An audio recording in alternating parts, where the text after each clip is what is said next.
মাঝে মাঝে পরিবারকে নিয়ে একটু বাইরে ঘুরতে হয়। এই যেমন ধরুন একটু রেস্টুরেন্টে, একটু খোলা মাঠে, একটু পার্কে, কিংবা একটু খাবার হোটেলে। যাই হোক, আমরাও সেদিন ঘুরতে গিয়েছিলাম। গিয়ে আবুল হোটেলে ঢুকে পড়লাম। হোটেলটা এখানকার খুবই জনপ্রিয় এবং খুবই সুস্বাদুকর খাবার এখানে পাওয়া যায়।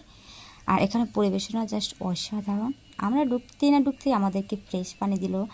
আর আমরা অর্ডার করেছিলাম এখানে নান রুটি, আর সাথে ছিল চিকেন। এখানে সবটাই মোটামুটি খাবারের মানটা ভালো, আর খেতেও খুবই ভালো লাগে, এবং দামাদামি নিয়েও সেরকম একটা এখানে ঝামেলা থাকে না। এখানে আমরা দুটো চিকেন অর্ডার করেছিলাম। আর চিকেনের সাথে আমাদের ছিল এখানে টক সস। সসটাও খুব বেটার ছিল, খেতে খুবই ভালো লেগেছিল। আর সাথে ছিল লাচ্ছি। এখানে লাচ্ছিটা অসাধারণ ছিল, খেতে খুব ভালো লাগছিল লাচ্ছিটা। যাই হোক, সাথে আমরা 3টা চা অর্ডার করলাম, দুধ চাটা কিন্তু কালারটা সেই সুন্দর লেগেছিল। যেমন দেখতে সুন্দর লেগেছিল, ঠিক তেমনই খেতেও কিন্তু খুব মজার ছিল।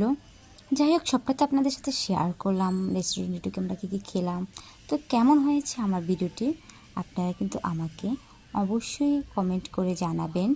আর এখানে শেষ করছি। আল্লাহ হাফেজ, সবাই ভালো থাকবেন। টাটা।